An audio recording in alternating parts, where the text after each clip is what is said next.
All right.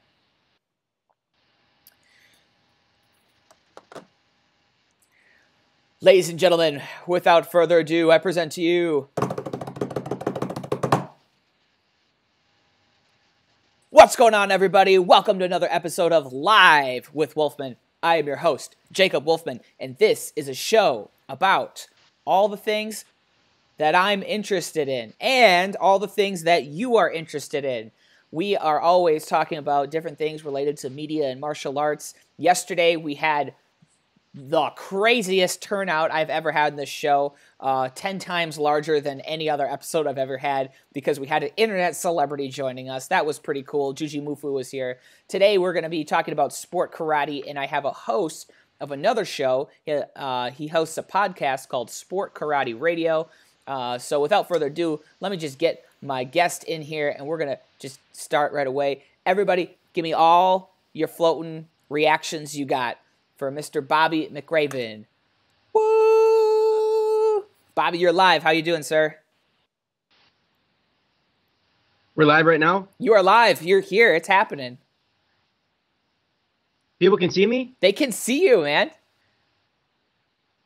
Do I look okay? I didn't comb my beard today. I forgot. I ended up just shaving mine off just to be safe. You're looking good, though. You're looking good. Yeah. What's happening, Wolfman? Thanks for having me on, man. I appreciate it. For sure. This is the first time people are seeing the man's face. They've heard the voice before, but now I've pulled the podcast mask off, and you get to see who's behind the audio.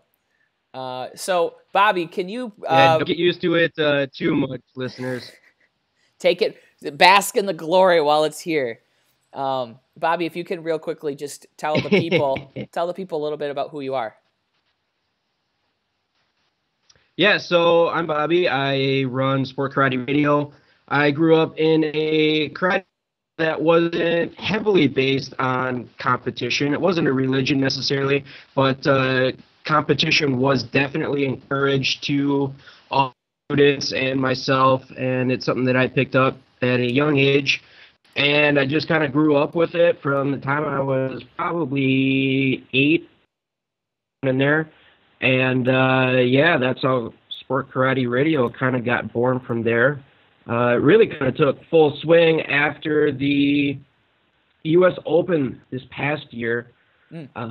And after I was watching that, I kind of thought to myself, you know, if somebody asks me about what is sport karate, or what is the competition side of martial arts, you know, there's really no way to really accurately tell them, you know, this is what it is, because there's so many different things. There's forms, there's sparring, there's team fights, there's weapons, there's creative stuff, and the list just goes on and on. So, you know, I kind of thought to myself, I think I can do something about this, and I've been fortunate enough to have some pretty awesome guests on Sport Karate Radio, and we just kind of talk about the sport, and, you know, we're trying to grow the sport as much as we can, and, you know, Sport Karate Radio is doing the best that we can. You know, you're definitely helping grow in the sport, and, you know, slowly but surely there's more media coverage that's coming out to help grow the sport of Sport Karate, which is...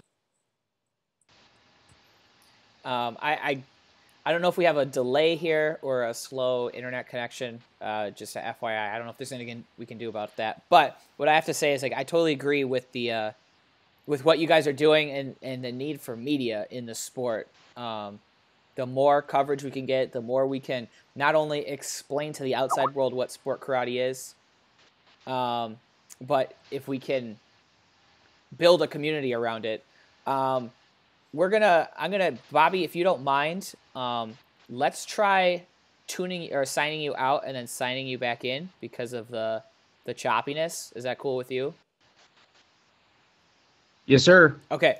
All right. So we're gonna let's switch screens here. All right, guys.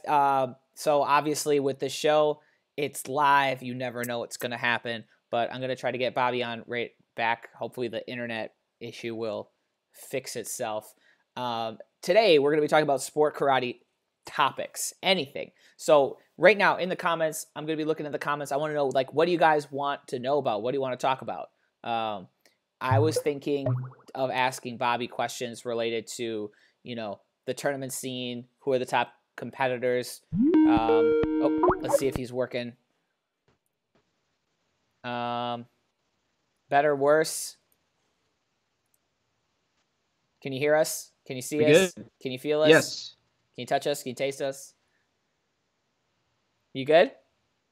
I'm good. All right, I don't cool. know how good the quality is, but we'll give it another shot. It seems a little bit better, but based on your responses, it feels like there's a small lag between you and I, but whatever. We'll work through it. It's totally fine. So I was just telling the people while you were tuning back in, like some of the topics I wanted to talk about I feel like there's gonna be a lot of user participation here, or viewer participation. So Wolfpack, if you guys have any things you want us to like cover, boom, just hit it up in the comments, and we'll go right after it. Hey, what's going on, Jeff? What's going on, Stephanie? So Bobby, I think I want to start it off with just kind of some warm up questions to get you thinking and get your brain moving a little bit. I got some fast questions for you, and I want your answers really fast. Can you do that? All right. Yes, sir. All right. Despite the delay between the two of us, let's give it a shot. All right. First question. What's your favorite weapon? Commas. Who's your favorite fighter? Raymond Daniels. And favorite tournament? Diamond Nationals. Nationals. Oh, these are all the easy answers. All right. Last one. I'll just do one more.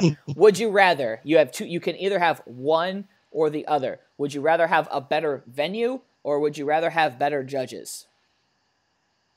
Venue. Better venue. Interesting. Let's go. Let's talk there. Why do you say that? Why is a venue more important than judges?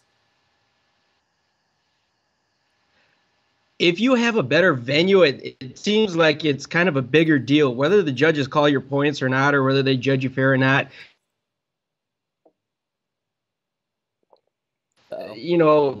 being out there a little bit more, it's a little more professional. It's just a better feeling to be in a professional venue where you're up on stage and with all the lights and everybody's watching you. So I would have to go with the venue and not the judges. Okay. And now, personally, I'm going to have to agree with you. I do think that the experience of the event is very important. I do think judges are, obviously critical. You need to have competent judges. But if I was a promoter, I would definitely improve my venue to make everything a memorable experience from the minute you walk into the hotel or the arena to the minute you walk out. So, yeah. I agree with you, so I guess we'll end it there. I like to argue with people, so I'm going to find a topic that we can disagree on. So I want to know, Bobby, we got a question here. What's your best kick? Jeff wants to know what's your best kick.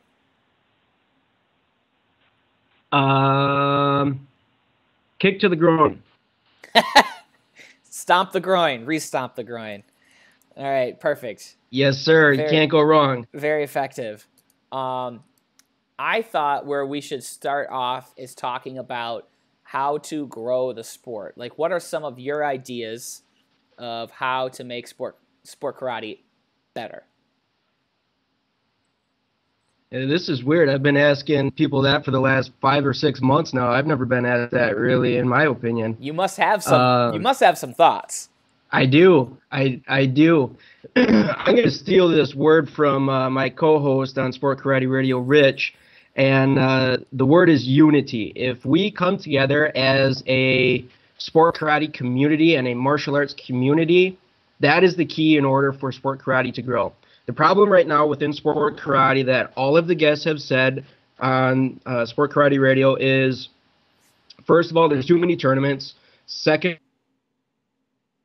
we're all just kind of doing our own thing. We're all spread out all over the place. And if we can unite and unify the sport, then I think that's the number one thing in order for the sport to grow. And, we could talk all day long about, what goes into unifying the sport. Right. But, that's kind of the broad general view of what all the guests are saying that we ask. And that's my opinion, too, is, we're all spread out all over the place. And if we come together, there's no reason why we can't grow this sport. And I was just looking online this morning. This drone racing on ESPN had 30 million viewers. Yeah. In drone racing. Isn't that sick? And why can't we get 1 million? Why can't we get 1 million people watching an ESPN show? We only have one show broadcasted on ESPN, from what I know, and that's the U.S. Open. And we can't even get 1 million. Right. I mean, right. Yes. I think the ESPN people punching and kicking each other and throwing weapons up in the air. For sure. I think ESPN has technically. There's 2 other tournaments that broadcast on ESPN 3, but yeah, U.S. Open is the only one that I know of that actually broadcasts on television. But I agree with you that unity is very a critical element to bring everyone together. And like you said, we could talk all day and night about how unity happens, but that is something that I personally, and I think everyone struggles with, like, how do you bring them together? You already said there's already too many tournaments. Does that mean that some tournament promoters have to shut down their tournament? Does that mean, like, when everybody comes together and becomes an organized system, then I feel like there's going to have to be a concrete set of winners and losers. And some tournaments are bigger and some are smaller, and you just kind of got to accept your place in the food chain. It doesn't allow a small tournament the opportunity to change. I don't know. I'm just talking out loud. I don't have any idea personally how to bring all of this hodgepodge of tournaments together. Maybe you do. It's what must happen to give everybody a fair opportunity is, we look at different areas of, let's just talk about the United States. We have maybe 4 to 8 different tournaments in New York. Why do we need 4 to 8 different tournaments in New York? Yes, it's a big city, but there's no reason for that many tournaments. So maybe a couple of the promoters combine their event into one big event, and maybe is you can create your tournament, the Jacob Wolfman Nationals, and why is that a national event? Or why is the Jacob Wolfman World Championships? Why is that a world championship? There's no way to say that, all right, this is actually a world championship, this is a national championship. Yeah. So if we have 10 to 20 national championships rolling around, which one are you going to go to? There's it's just hard. Right. But how are you going to? All right. So let's talk. Let's center in our conversation on the 4 hypothetical tournaments in New York. I don't know how many there are. There's probably way more than 4. I'm sure there's way more than 4 tournaments in New York. But let's say you were able to convince those 4 tournaments to come together and become one mega super New York tournament, and it's a huge, amazing experience. Could even be one of the biggest tournaments in the world. It's already New York City. Why not? Well, how is that going to stop, another guy from just creating a 5th tournament, or now it'd be the second one? Like, how do everybody? It doesn't. There's no barrier to entry to create a tournament. It's just you just make a Facebook event page and say I'm creating a tournament, and now you have a national tournament. Like, how do you regulate you create some flyers and you mail them out. Right. There is no regulation. And one thing that I really liked that Gina Thornton said on the show was if there was some government that might be able to help regulate the amount of tournaments, the type of tournaments, and that kind of a thing, which is an idea. And I think if we had a sanctioning body that regulated all of the tournaments, that we can maybe get away with eliminating 32 of the 4,000 tournaments that are in New York City. Or why do we need 50 tournaments in this area of Hannah when we just need 1? And if there was a sanctioning body out there that said, you're bringing in less than 500 people, you're bringing in less than 500 people as well, let's combine this tournament and, let's grow together and not just individually look for that paycheck and help grow the sport and not just help grow your bank account. Right. And I think government regulation is like I'm not sure what you mean by that, but just by the sound of it, it sounds pretty extreme measures in an effort to make a better experience. Usually government Yeah, intervention doesn't actually increase the quality of things. It makes it yeah, murkier and crappier. and that was just one thing that Gina said, but the idea is really good. I like that idea that she mentioned. Maybe not the government regulating the sport karate world, but maybe a sanctioning body. Like you have WKC that watches over all of their qualifier tournaments, and we don't have anybody to do over all of the tournaments, and it'd be darn near impossible to do that at this point because I started making this map of tournaments for the website, sportkarateRadio.com, of events and areas. And I started pulling up leagues and I started pulling up tournaments. And I think I must have spent 3 hours in just like New York. I don't know why I keep using New York as a reference, but I thought to myself, this is going to take me forever. Yep. So there's just too many. And I'm telling you, we have to start, getting together somehow. That's the $1 million question. If somebody can, figure out the formula to unify the sport, there's no stopping us. Yeah. Well, here's the thing too: is there is some unity out there. There's not a collective global unity in the sport, but you'll find pockets of it. And I've brought this up on the show before as an example, talking about ATA. The ATA organization, which is not an open circuit, it's a closed circuit, so you have to go to an ATA school to compete at an ATA tournament. But we're superbly structured. Their tournaments are very well run and broken down exactly the way that you're describing. They have, these are your regional events, and here's how a regional event works. Here's the qualifications. You must be a nth degree black belt and have this many students at your school to even host a regional tournament. Then here's our state level tournaments. Here's our national level tournaments. And then we have our world. And they have this hierarchy and the whole thing of what you're talking about. And their tournaments run really well to the point where their closed circuit thing is one of those tournaments that get on ESPN3, but ESPN nonetheless. I get that how that works because it's all like we are ATA and there's a head of the ATA and then the board of directors or whatever, and like the elite grandmaster of masters or these guys, and then it breaks down. I don't know how that carries over into an open style where it's like anybody goes, any style. It's tough. It's a tough question. I'm not sure. It is, and it's very broad. There's more than one answer to it, and that's what we're trying to figure out with this podcast. Is we're trying to figure out, all right, the answer is unity, and how do we unify? I mean, what's the biggest thing that we need to do as a sport to get pointed in that direction, and what do we need you to do? Yeah. Is that everything from Jotty Tension saying, you're charging people for a tournament, why don't you have toilet paper in your bathroom? That's not acceptable. Yeah. To there's too many tournaments and everything in between. So there's so many things that need to happen within the sport for it to grow, but it all falls under that category of we have to come together as a community.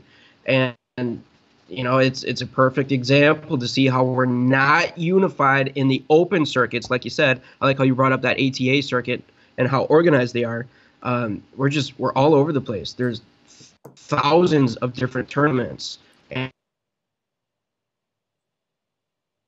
I feel like I'm repeating myself, but I need people to understand we're all over the place. There's too many tournaments. We need to come together. There's a lot of tournaments. We need to, we need to get it happening. We need to. There's a lot of tournaments. There's a lot of styles. There's a lot of egos. One idea that I just thought about, and what if, just a hypothetical, what if there was like a Yelp for tournaments, and that became the standard, and you put your tournament up on Yelp, or whatever you call it, we'll call it 12th or something, but you list the tournaments and they get ratings, and the people that go to those tournaments can give it a 5-star rating, and then we can have some sort of quantified thing saying like this tournament is highly rated, this tournament is poorly rated because there's no toilet paper, maybe that's what it is, because really tournaments are just they're just businesses at the end of the day, and I could see treating it like how you would rate any business in your town. Maybe that's an idea. Yeah, and I like what Jody Tension said. Is he said all you have to do to have a successful event, or not a successful event, but all you need on your flyer is the alphabet and some numbers. You can call it, J. Wolfman's Wolfpack Tournament of National Champions of the World. It is a XYZ AAA F LP Elemental P tournament. Did you ever see our International Tournament World Championship of Martial Arts? I loved it. Thanks, man. It was kind of a big deal. We were totally just making fun of that very thing. It's like, yeah, every tournament is a world championship. They're all, 50A rated superstar mega tournament, and it's like, yeah, whatever. You guys are so full of it. I mean, not to hate on even the biggest tournaments, but even the biggest tournaments today, like, they're not the size as they were in the 90s. They're like a quarter of the size. Like, maybe I'm wrong. I don't have the exact numbers to prove it, but I'm pretty sure Battle of Atlanta, Diamond Nationals, these tournaments used to be much, I know Diamond Nationals for sure used to be 2, 3, 4, 5 times bigger than what it is now. They actually moved it to a smaller location it was like 6 years ago or something, like right when the recession hit. And then people just like, everybody got in like, I don't know if it was recession or what it was, but from that point on, it just kind of the Diamond Nationals never regained its glory and size. And I think that also, you'll see that in a lot of these big tournaments. But you'd never know that from what people are saying, because all these competitors are coming out and they're saying, yeah, I won the Diamond Rings. It's my favorite tournament. Yeah. Or the competitors tournament of the year or whatever. So, I mean, everybody that goes has a fun time, but more people need to go. Yeah. I mean, I remember my brother, when he won, it was an underbelt. Maybe this is the same way. He had to beat like 20 competitors to get, he won first place. He had to beat 20 people to do it. Divisions today are like 8 people, if that's like a solid division size, So I'm like, yeah, I don't know. It's I think part of it is, I don't think it's a loss of the interest in the sport, but it is there's just too many options out there. It's hard to get everybody on the same plate. So, and let's talk about those divisions here for a second, and especially the women, because we were talking with Aaron Smith, Darcy York, and Gina Thornton on our Women's Takeover episode, and one of the things that Aaron said is she has maybe 3 to 5 competitors in the point fighting division that she's in at, tournament XYZ. I don't want to single any tournament out. I don't want to do that to anybody. But I asked her, is that a tournament that you're going to go to next year, this previous year? And she said that she goes based on the event. And she goes because she wants to inspire future generations, which is good. And that is fantastic of her. Yeah. But why doesn't she have more competitors? And why is she choosing to go to that tournament that doesn't? She's also probably not going to give you the standard answer, right? I think the reason why she doesn't have more competitors is because other competitors show up, they don't see any competition, they don't see a reason to compete, and then they don't go the next year. And the only ones that stick around are the ones that have the mindset like Erin, who's like, I'm going to stick around to inspire, and she goes for like a higher purpose. But she's not, if she's only having to compete against 3 other people, that's 2 matches or 1 match if you get a bye. Why spend all that money and time and training for a match, like 1 battle for, it's tough. You need to have competition. Yeah. And you know what's funny, Jacob, is all of the a couple of days ago, and her and Aaron and Darcy and Gina, those are the 4 ladies that I've talked to in the last couple of weeks. All 4 of them said that they go out there to inspire the future generation or the younger girls to keep competing. Yeah. And the men, I don't want to rip on the men, but The men didn't say that. The Yeah. men were saying, "Oh yeah, I'm going to go to this event so I can win the diamond ring," or whatever they said. Yeah, I don't yeah. remember exactly. But those 4 women, that's what they're saying when they go to events. They're going to inspire. That's something that all of them have said that is the same. I want to correct one of our statements here. Well, my statement. Jeannie Jones and Mike Bates are jumping in here, and they're saying that the boys division, the black belt boys divisions, are actually stacked. There's a lot of competitors, 20 to 30 competitors. Yes. So I retract the thing that there's not enough competition for the boys. But going back to what we were saying with the girls, the women's fighters in particular, it's always been a struggle. And I think you'll find that not just on national, world level events, but local events too. I know when I go to a local event around the area, the women's and fighters are not the women's fighting 18 to 29. I will watch that division all day long because those women are fierce. They are coming at you, trying to take your head off.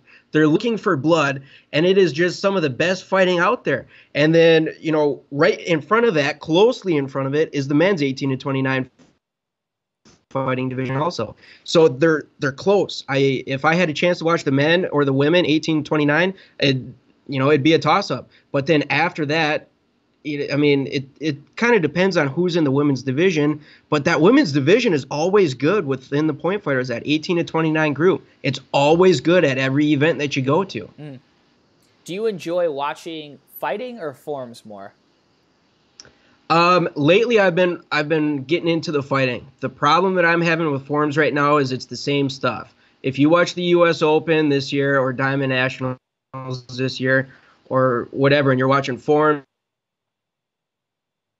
watch it next year and you may see something different, but not in between there. So you're having the same people up on stage doing the same forms with maybe a different flip or a different trick or a different throw. But I do want to say this. I do want to say that one of my favorite competitors is currently Cole Presley. He's very innovative. He's always doing something different. And whenever Cole Presley's on or I see a video, I always watch that because I know that I'm not going to see something that I've seen from him before. And it's the same thing with Matt Emig. Back when he was competing, he was very innovative. He was never doing the same thing from tournament to tournament. He always changed stuff up. And I don't think there's a lot of people out there right now in the men's division, at least, that is very innovative and creative and changes their stuff up from tournament to tournament. I feel like it's just the same thing on repeat. Yeah, and I have this philosophy that I've said on the show 100 times, but don't hate the player, hate the game. You got to do what you got to do to win it, to win. And if right now it seems to be the thing is don't rock the boat. Do what you got to do to win. Don't change up. If your form's winning, then keep going. And that seems to be the mindset of the sport, the competitors these days. Now, is it a great experience for the spectators?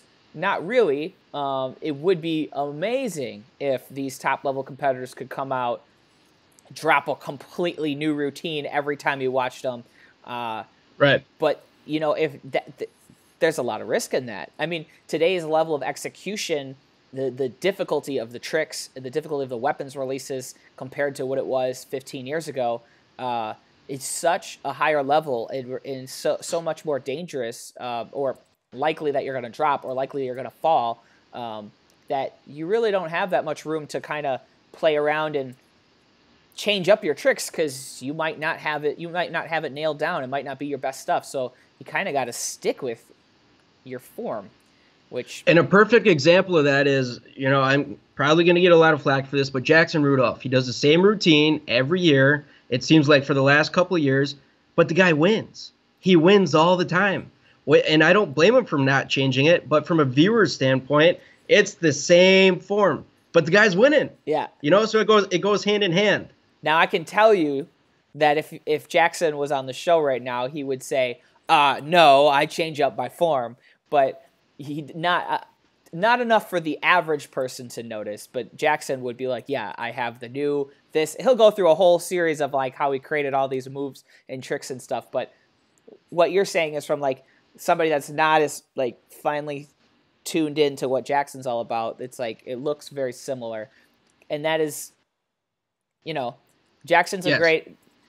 Jackson's a great example of what we're talking about here, of somebody that wins and then knows exactly what it takes to win and does exactly that. And the thing is that Jackson works insanely hard. It's not like he's showing up to tournaments and doing the same thing because he's lazy.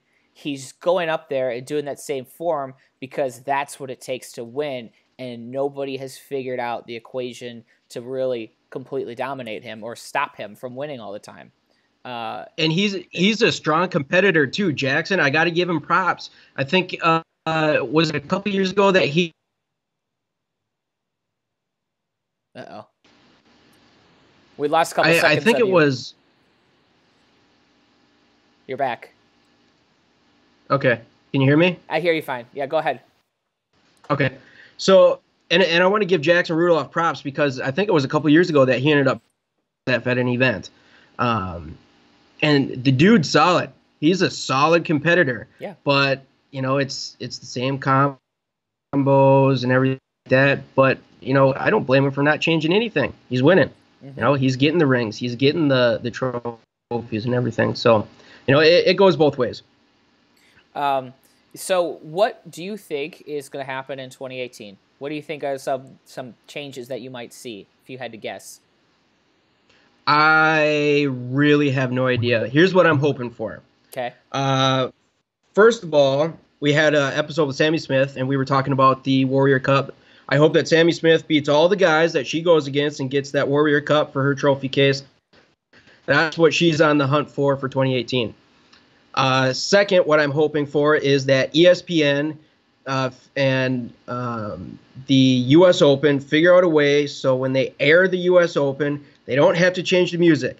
Tyler Weaver's forum, we had Adam Kiefer on. He was explaining about the music and, you know, the copyrights and all that kind of stuff. Yeah. And we were talking about that before the show as well.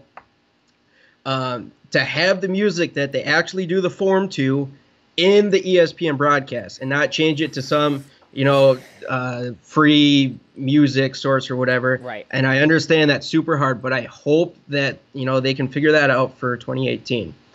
And the last thing is I hope that the NBL grows where we can start, or the NBL can start to give NASCAR a run for their money. I don't know if it's going to happen. I hope it happens. I hope that NASCAR gets in the mindset of, oh, crap, NBL is starting to pick up. We have to do something. And there's nothing against the NASCAR promoters. A lot of the NASCAR promoters are a little bit older. And I was talking to Jeff Doss about this on the show. The NASCAR promoters are older, and they're stuck in their ways, but it works. What they're doing works for them. NBL has younger promoters. The NBL people are a little bit more innovative. They're giving gumball machines to their grand champion kids that are winning. You know, it's different. It's cool.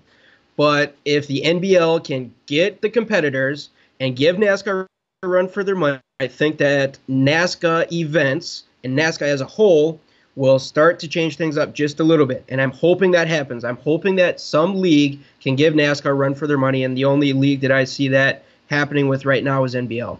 Awesome. First off, shout out to Sammy Smith. She's going to be on the podcast, or on the show on Friday, everybody. We're going to be doing an episode with Sammy Smith, so tune in for that. But yeah, she's a rock star.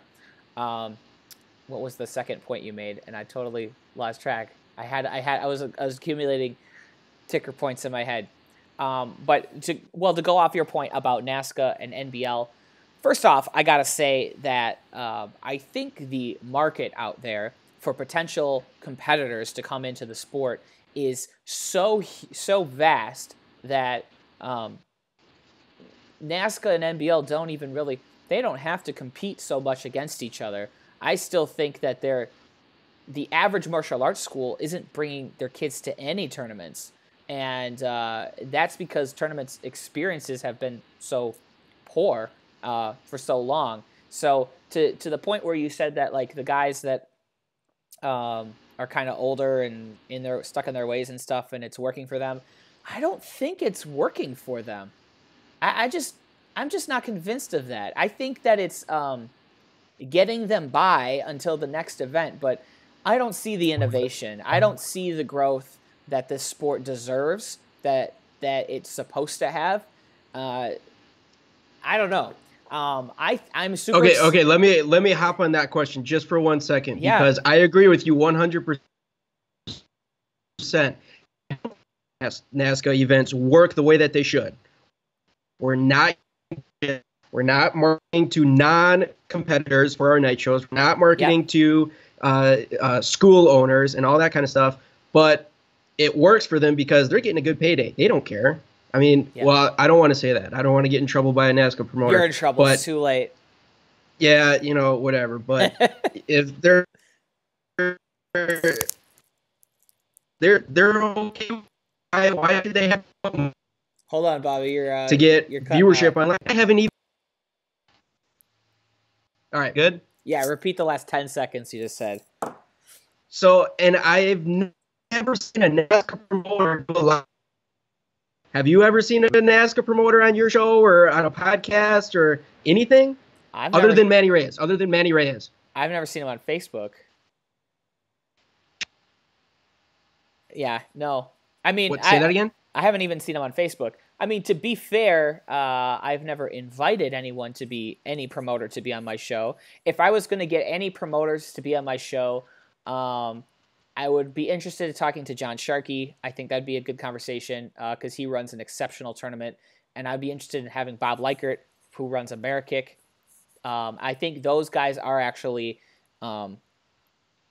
they're willing to push it forward, and they're the most likely to take the chance. Will not take the chance to be on the show. Yeah, no, take the chance to push the sport forward and do something innovative. And because they are doing something different. But there's a lot of other promoters, NASCAR, NBL, whatever. Pick your division. They're just it's a combination of like not wanting to, and not knowing to, and not thinking of ways to expand the sport. And I do, going back to a comment you just made, I think that one of the biggest and best ways to grow the sport is to think about the spectator. And how do you get spectators, non-martial artists, how do you get them to have an interest in the sport? You said earlier that drone racing on ESPN is becoming a huge thing. How many people fly race drones?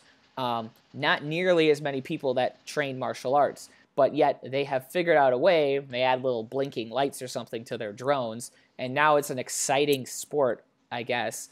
But they figured out a way to storytell drone racing to a way that everybody can understand it. Now, if we could take that with martial arts and we can storytell martial arts in a way that's exciting and digestible to the average consumer, that's a game changer.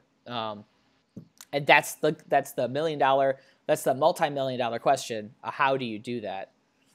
I have some literally ideas. It's probably the multi-million-dollar question. Oh, multi-million for certain. Yes, because there's martial arts schools are insane. It's a I don't want to put a number on it, but definitely in the United States it's a well over 100 million. Probably closer to the $1 billion industry. There's martial artists everywhere. Think about how big the UFC is. That's how big, sport karate has the potential to be if you can sell it the right way. Because there's plenty of people that watch UFC that don't train martial arts, right? So it is possible. It's just a matter of figuring out how to do it. Anyhow, I think we could go on and on and on. I don't know. I don't have any answers. I do got to say, I'm excited for Jeff Doss's future in his leadership position in NBL. I do think that NBL was in dire need of fresh blood and a new push forward to do something new and exciting. And Jeff has the heart and the passion to make that possible. So I'm looking forward to seeing what happens with NBL in coming years. What do you Well, speaking of tournaments, I want let's move away from the negative talk. Let's flip it and talk more positive. What's your favorite tournament out there? Diamond Nationals. Diamond Nationals. We said at the top of the show. Why diamonds? I remember my first experience at Diamonds, and I knew you were going to ask me this question. What's my favorite tournament? And I've been planted in my head ever since I thought about this. And I remember my first experience at Diamonds, and I went and I met all of my instructors. I was probably 9 or 10 years old at the time. And I was watching just whatever division was right there in front of me. And I thought, oh, okay, yeah, this is kind of cool. And then one of my instructors brought me over to the black belt divisions. I don't remember. I think it was men's forms. And that's the first time that I believe I saw Matt Emig. And that's the first tournament that I saw Raymond Daniels at. And she told me, she's like, these guys get paid to come out here and to do this. And I'm like, no freaking way. That's not possible. There's no way you can come out here, have this much fun, and get paid to do it. Right. And just ever since then, that's been turning the gears in my head about sport karate and tournaments and everything like that. So, not that Diamond Nationals is better than any other tournament for me, but it's the one that kind of got me started with, the whole competition mindset. Now, I don't know if that's true that they got paid. They don't get. Well, and I think what it was is the sponsorship is what it was. Yes, they are definitely sponsored. They might have their hotel paid for. They might even have their flight paid for, their tournament registration, their uniform, divisions, and all that stuff. Yeah, for sure. But I don't know if they get a check on top of that unless they win from the tournament. But I am also, Diamonds holds a special place in my heart as well. Growing up, that was better than Christmas. It was better than the Super Bowl. It was the thing to go to. In high school, I skipped out on. It was always the exact same weekend as homecoming at my high school, so I never actually experienced homecoming in high school because I was like, nope, Diamonds, let's do it, and I never regretted it. Always, it was always a great, part of growing up.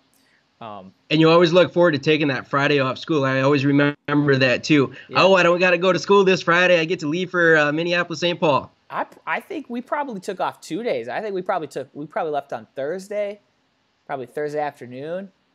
Then so that we were all rested for Friday. Because for me, you lived in Eau Claire, right? Yeah, I was about an hour and a half away. Yeah, you were lucky. It's a lot longer for you guys. Yeah, so I lived at Madison, so it was like a 5-hour drive.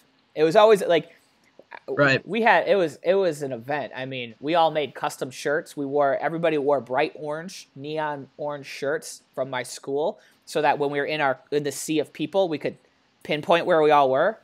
And then we had like radios. So when we were like, we'd caravan in a group of like 6 cars, and we were like, yeah, Mother Goose, come in, Mother Goose, and we had like each car had its own like little name and stuff. It was awesome. Right. I get a little nostalgic here. Let's focus on what the audience wants to talk about, not about my childhood memories. But yeah, I agree. Diamonds is great. So you like Diamond Nationals. The reason why you like the tournament is doing a little psychology therapy session here. Is because of the impact it made in your life the first time you went, which applies to me as well. And I think it was the first taste of sport karate on a big level that I got. Yeah, that's interesting. So all these other big tournaments out there, that's seems to be the thing that's most important here is making a big first impression. And if you can hook somebody into your tournament and make a big difference their life changes because they went to your tournament that first time, that's going to forever change them. And that's forever going to cement your tournament as like one of the greatest experiences. So I think that tournament promoters, if they want to move forward in the future and think about how to grow this sport, just based off of our little therapy session right here, I think that figuring out a way to make your event the most memorable experience possible for people that have come to it for the first time is that's the path to gold. That's the path for them. It's interesting. I don't know. That's just add that to the growing list. I mean, that's a huge one right there too. I mean, it's a never-ending list. And, if you can make it memorable for that competitor that comes to your tournament for the first time, then they're going to come back. They will come back. Jeannie Jones says, the experience. That's why Battle of Atlanta is our favorite. It was our first big tournament. Same story as what you and I are talking about. We got to meet and watch Jackson, Caitlin, Tyler, Kenzie, Dana. You never forget the sense of wonder. Also, the first time we saw Springs, aka Alan Davis. We had nicknames for everyone before we knew their real names. It's great. So a big part of it for Jeannie was getting a chance to actually meet and interact with the top level, high level competitors, the heroes that they may have seen on YouTube or hyper program. These are all hyper people they're talking about, but however they came across them. I think that's another key definitely thing. You know, if tournament promoters can bridge the gap and immerse these competitors with the superstars, that's huge too. I know as a kid when I looked up to these top level competitors, I was just like, you know, oh my God, you're Steve Serrata or whatever. You know, like they were a big deal. They're rock stars. So if tournament promoters can figure out a way to make the rock stars more accessible to everyone at the tournament, that's great as well. Cool. Yeah, and it's a great opportunity for those athletes to start branding themselves, which is another thing that we could talk about. But let's do it. As soon as they start branding themselves and you go to these events and you get to meet them, I still remember the first time I shook Raymond Daniels' hand back when I was at that Diamond Nationals, and my instructor, brought me up and said, "Hey, this is so-and-so." And I'm never going to forget that. That dude's killing it out there, and he's out of sport karate for the most part as it is right now, and he's on to kickboxing. And I remember that first time that I met him, and I'm thinking to myself every time I watch him, I met that dude. This is pretty freaking sweet. Right. Yeah, I have that experience with a number of people. Even Raymond Daniels, I got to meet him once, and it was pretty recently actually. It wasn't a kid, and I was still like, it's him. It's Raymond Daniels. Holy crap. Yeah. So let's talk about branding, because you wanted to talk about that. So what do you mean by if competitors brand themselves? What does that mean? Okay, so let's look at any major league sport. Mm-hmm. Tennis, whatever you want. Dang. Bobby, we lost you again. By branding themselves as... Rewind. Restate what you had to say the last 10 seconds. Sorry I'd do that to you, but you cut out for a second. You're here, though. I see you blinking. All right, we good? You're good. You're good. Okay, branding. Restart. Okay. All right, so if you look at major league sports, you got NBA, NFL, whatever sport you want to look at. The individual athletes themselves are branding themselves, whether it be with their shoe, whether it be with commercials, whether it be with gear, T-shirts, whatever. It would be more of an impact for when people meet them at these events, or more of a little push to go to these events to meet them if, oh, I just bought myself a Raymond Daniels T-shirt, or, oh, I got the Walker shoe, or I got the GSP hand gear from Hayabusa, or whatever it is. And if these athletes can start to brand themselves, I think that's another step forward in the sport to help these athletes grow as individuals and help teams grow as well on top of that. So you're saying that they should create products, their signature series products that feature themselves on the product, and that's how you brand it. Get themselves on a Wheaties box, man. Yeah, it's that easy. But no, I mean, I do think that branding and learning about personal brand and growing it is super imperative. I think what you're mentioning with like getting your name on a shoe or getting your name on a Wheaties box or something is pretty high level. That's pretty high level stuff. I mean, it's not like it is, and it's not easy. No, it's pretty tough. Why can't we as a sport? Why as a sport? Why can't we have that for these athletes? Well, I mean, these guys are top level competitors. We have it in limited fashion. So, for example, Jackson Rudolph has a signature series bow staff through Century. Reed has a signature series bow staff bag, and possibly something else coming out, but I haven't officially announced it, so I can't say it. And there are other athletes that I know behind the scenes that, again, I can't officially say anything, that are working on those very ideas of signature series things. 10th Degree Weaponry might have done something in the past like that as well. I know once upon a time Mike Chat had his own commas. So it is. Matt Emig had his own chucks. He makes his own chucks. I don't know if he does that anymore, but he did. He did for a long time. So you're right. That is something. There is something there, but that is only reserved for how it's been historically. It's only been reserved for the absolute highest level competitors.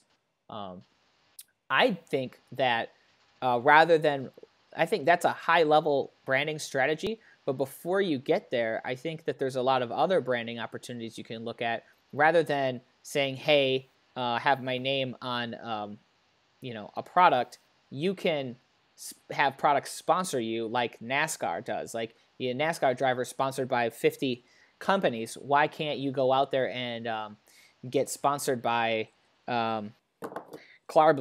Hit up this company. I'm like, hey, let me wear this on my sleeve, and then go hit up Mountain Dew for your Kickstart and be like, hey, I'll wear Kickstart on my belt, and then go hit up this Bic pen company here and be like, hey, sponsor me on Instagram, and I'll hashtag Bic after every post, and I'll handwrite a letter with your pen. Work out some sort of contract with like all of these companies. Figure out how to get your avenue. Man, you are going to get flagged left and right on YouTube for this episode with all these companies that you just name dropped. Nah. Today's episode is brought to you by Clarbloom. Clarbloom. If it's not in a can, it's not water. And Blistex, the one and only chapstick of the Wolfman Show. That's right. Buy yours today.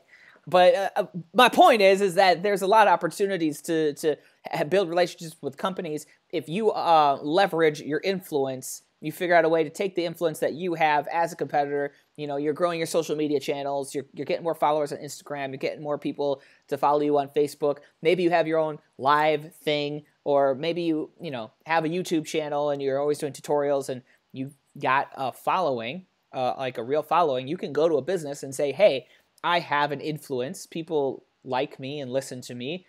Do you want me to promote your product? And then they'll be like, sure. And you can keep growing through that until you get to a level where suddenly you have a mega audience, and then you can approach a brand and be like, hey, brand, do you want to create a product with me? Actually, Gary Vaynerchuk, I don't know if you follow Gary V. He's not a martial artist. I do not. He's not a martial artist. He's a social media guy, social media marketer, basically. But he's just this big name. Everybody, all the martial arts school owners, they all follow him and watch all his content and stuff. Today, he dropped a shoe. He has a K-Swiss Gary Vaynerchuk shoe. He's a marketer. K-Swiss still make shoes? Yeah, I guess. They do if you're a marketer. I don't know. It's a pretty interesting concept because shoes have traditionally only been for athletes, and like the highest of the highest level athletes can have a shoe brand. But this guy figured out a way to make a shoe brand all he does is talk on Snapchat. It's interesting. As far as the branding goes, I just want to make it clear that that's just one minute thing that I don't think is super important. It's another step in the right direction. It's it's on the list of things to happen. Yep. It is. But I think the larger picture of what we're talking about here is personal responsibility and not waiting for the sport to grow, and instead taking control of the circumstances that are reality right here in front of us and doing something about it. There's only so much that you and I can talk. We can talk to we're blue in the face, and the sport might not change at all. But you as a competitor, if you're trying to level up, given the circumstances you're in, you gotta take it upon yourself, and you gotta figure out new creative solutions, and you have to be the path forward to change the sport. We can't put all the reins in the hands of tournament promoters who have been doing it the same way for 40 years. We got to put it in the hands of the fresh blood. You guys got to go out there and you got to make it happen. Anyhow, there's my motivational speech. That's correct. You are 100% right. The new guys have to start speaking up and telling the promoters, hey, All my friends back home want to see me, but why do I have to check out this live stream by XYZ, and I got to stare at Billy's belly for 30 seconds in between each match? My friends don't want to see the judge's belly in between each match. So I'm not exactly sure what you're talking about. I don't know what live streams you're watching, but what are you talking about? I don't want to name drop. It's hard saying this without name dropping anybody. Yeah, it's a small world. But if we're doing our live stream, we're trying to reach the drone racing viewership, or even half that, or even an eighth of that, then better for everybody to see this stuff. Yep. Why is there 30-second downtime in between each match that I'm staring at the floor because someone dropped or moved the camera, or somebody stepped in front of the camera? It's just a lot of little things like that within the media coverage. I think that could do a little bit better. Yeah.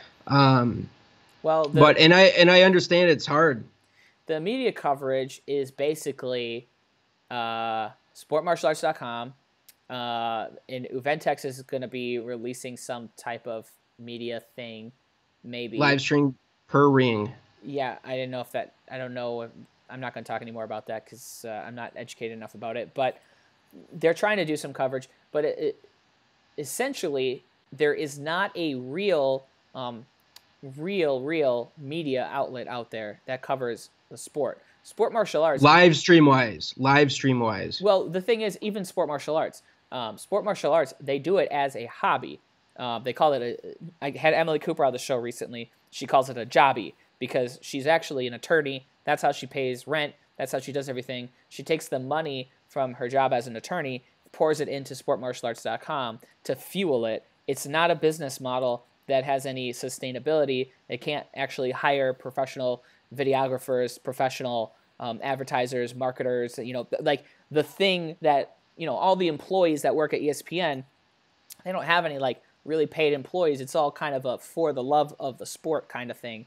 And we need that. We need some sort of real network out there that really has an interest in growing the sport and can properly do this. And something bigger than, it's even bigger than Sport Karate Radio, something bigger than the Live with Wolfman show. I'm talking like a real thing where somebody's sole job, their primary source of income is to make the sport look as good as possible, market it, tell the story. And it's tricky. I don't have an answer for that, but that's my dream. I do wish that would be possible, I guess. But we got to get, the first step is you got to get more people to watch the sport in the first place. So it starts with this grassroots kind of stuff. And I want to give sportmartialarts.com a shout out because the videos that they're posting after events on their YouTube channel, they're fantastic. They're sick. And you would, looking at those videos, you would think that that's what they do. But, like you said, Emily, she's an attorney. That's what she does.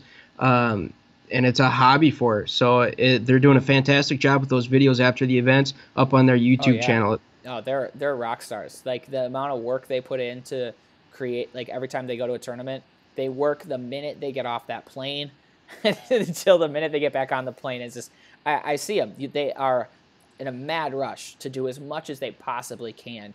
Vastly underpaid. Like the amount of work that they do, if those tournament promoters were going to hire an outside, like real professional business to do that, they would choke on the bill because it would be outrageous. So sport martial arts is a fantastic. We're blessed that they exist. I'll just say that. Very thankful they exist. Definitely.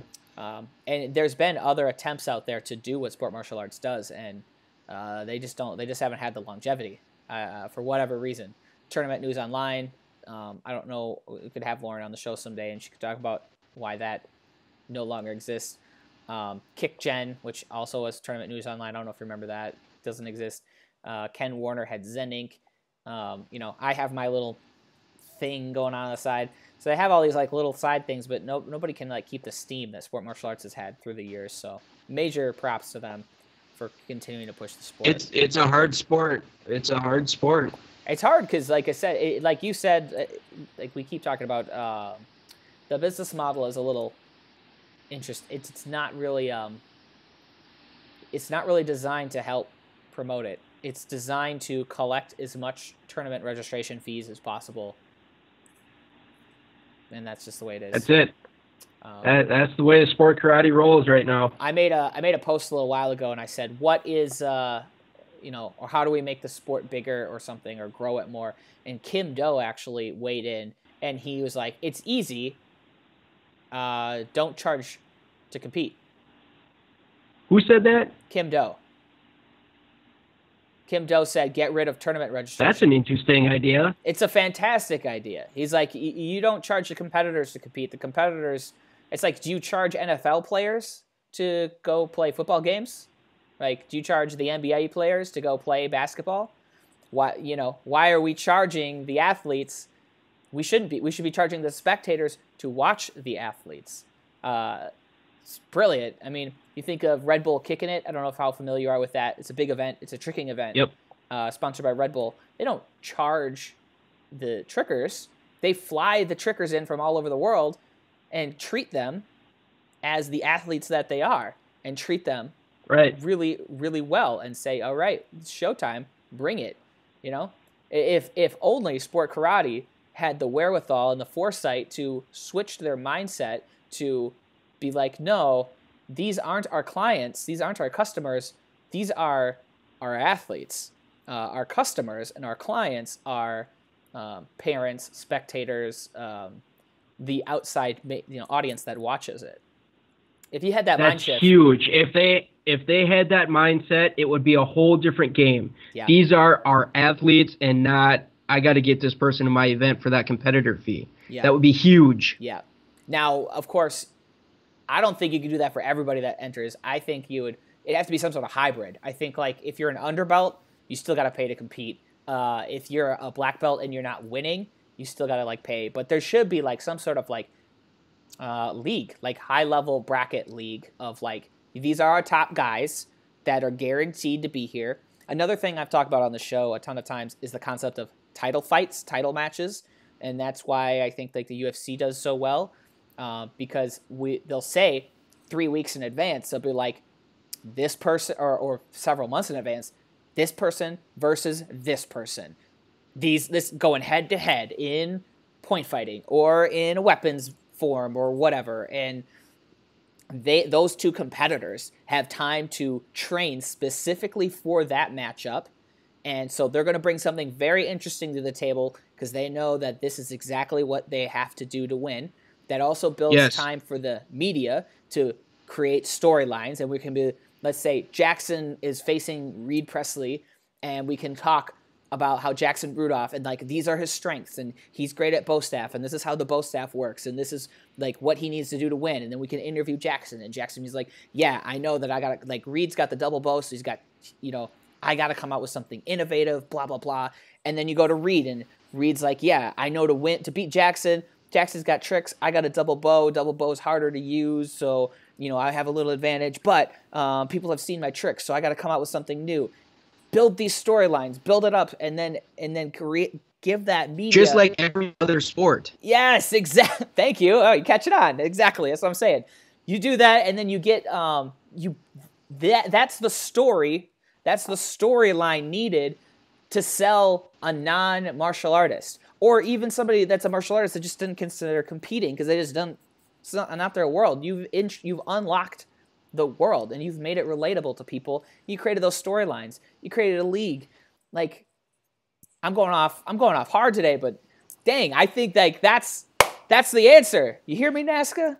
You listen to this show? I hope you're watching live with Wolfman today, because this is an important episode for all tournament promoters out there. We're changing the sport right now. All right. Yes, sir. Yes, sir. Well, anyhow, Bobby, I'm going to let you end the show with the final word. The show's only supposed to go an hour. We're a little bit over time. So you get the last word, because I just went on this really long tangent.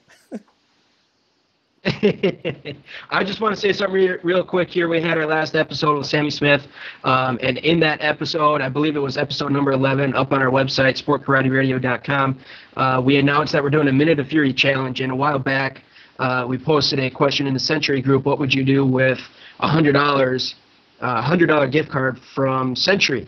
And we had tons of different answers. And so what we did is we partnered up with Century Martial Arts, and we're doing a Minute of Fury challenge where you guys can go to sportkarateradio.com and enter the Minute of Fury challenge. All the rules are up there. All you have to do is download the music, do something karate related to the music for 1 minute, and you could put on a ninja out on the street and throw punches and kicks down the road if you want to for a minute, and you post that on your Facebook page, and you're entered. I mean, it's that simple. And we're going to pick a winner on our December 17th live show on our Facebook page, facebook.com/sportkarateradio. And that winner is going to get that $100 from Century Martial Arts, whatever they want. That's within the store over there at Century Martial Arts. So it's really cool to see some of the creativity and some of the innovating that a lot of these people do. All right, there you go. I'm gonna double up that challenge for you. Anybody, you can. So it's hashtag Minute of Fury if you want to enter that. And why not? Since I have a little bit of say in Hyper World, I'll throw out a challenge on behalf of Hyper. If you do hashtag HyperMA and you do any sort of trick combination, any post on Instagram through the month of November, I will send you a discount code for the store. So you win no matter what. You can enter to win the $100 on Minute of Fury, or you can win a discount code. I got to talk with the team to see what kind of code I can get you, but I'll get you a deal. Post on Hyper, tag Hyper. There you go. All right. So if you guys want to check out more Sport Karate Radio, go to facebook.com/sportkarateradio, sportkarateradio.com. It's all in podcast form. They interview people just like Live with Wolfman, but sound quality is a little bit better, a little bit more professional. They got a bigger squad over there. So go check them out. Bobby, I want to thank you for being on the show today. I had a lot of fun. Appreciate it, man. Anytime. I know everybody that I talk to on the podcast says anytime you want me on. But truly, if you want me on anytime, man, I'm happy to talk about the sport. Let's get the sport growing. And, I just want to give you a thanks for not just having me on, but helping the sport grow. You're not doing it directly every week, but, the more media coverage that we get, whether it's talking about martial arts in general or the sport specifically, yep, it's going to help the sport grow. So thank you so much, man. Awesome. You're welcome. I mean, all I'm doing is just talking about the things I like to talk about. So I like the sport. So that works for me, right? Yes, sir. All right, guys. Hope you guys had a great episode. I hope you got a lot out of this. I had a thoroughly enjoyable time. Tomorrow's going to be a very interesting show. I don't know how this is going to work, but we'll see. I'm going to have Valentin Flores, I believe. Valentin is his name. I've never actually met him in person, so I don't know how to pronounce his last name. Valentin, I'm sorry. I don't know how to pronounce his last name. But we're going to be talking about tricking in China, the mystery of China. He's actually a competitor. He lives out in China, and he speaks Mandarin, I believe, a little bit Chinese, but he knows the China scene, which is something I've always been super interested in. So we're going to be talking about top tricking competitors in China. So that should be super amazing. I think anybody that loves tricking should tune into this episode, because your mind's going to be blown with some of these people that you've never heard of, these top-level trickers that they're phenomenal, and we're going to be highlighting them on the show tomorrow. So that's the game plan. Hope you all have a good rest of your day, and we'll check you on the next one. Peace out.